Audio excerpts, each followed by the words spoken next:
ପିଲାମାନେ ଆମେ ଏବେ ତୃତୀୟ ପଦକୁ ଯିବା। ତୃତୀୟ ପଦକୁ ଏବେ ବୋଲିବା ଏବଂ ତାର ଅର୍ଥ ମଧ୍ୟ ଜାଣିବା।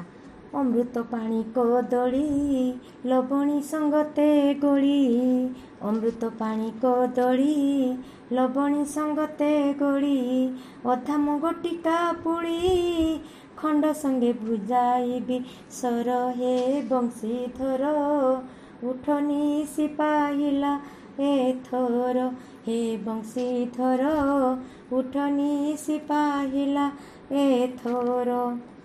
ଅମୃତ ପାଣି କଦଳୀ ଏକ ପ୍ରକାର କଦଳୀ।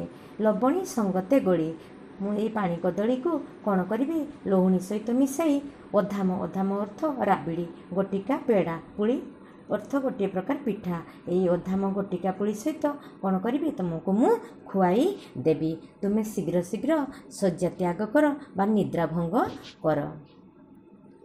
ଉଠ ରାମ ବାସୁଦେବ ଗଗଷ୍ଟେ ଉଛୁର ହେବ, ଉଠ ରାମ ବାସୁଦେବ ଗଗଷ୍ଟେ ଉଛୁର ହେବ, ଦଧି ଅନ୍ନ ସାଥେ ନେବ ନଦୀ କୂଳେ କରିବ ଆହାର, ହେ ବଂଶୀଧର ଉଠନି ସିପାହିଲା ଏଥର, ହେ ବଂଶୀଧର ଉଠନି ସିପାହିଲା ଏଥର।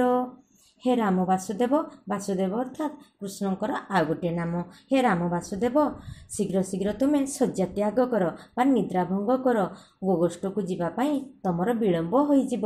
ମୁଁ ତୁମକୁ ଦଧି ସହିତ ଅନ୍ନ ସଜାଡ଼ି ବାନ୍ଧିଦେବି। ନଦୀ କୂଳରେ ତୁମେ କ'ଣ କରିବ ସାଙ୍ଗମାନଙ୍କ ସହିତ ଆହାର କରିବ।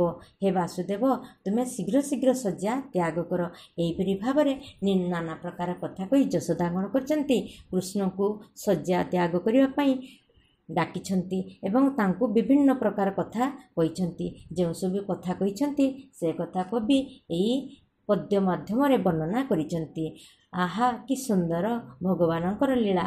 ଏହି ଭଗବାନଙ୍କ ଲୀଳାକୁ ଶୁଣି ଆମେମାନେ ଅତ୍ୟନ୍ତ ଧନ୍ୟ ହେଉଛି। ପିଲାମାନେ ମୁଁ ତୁମକୁ କିଛି ଶବ୍ଦ ଅର୍ଥ ଲେଖିଦେଇଛି, ତୁମେ ସେହି ଶବ୍ଦ ଅର୍ଥକୁ ଖାତାରେ ଲେଖିବ। ଧନ୍ୟବାଦ।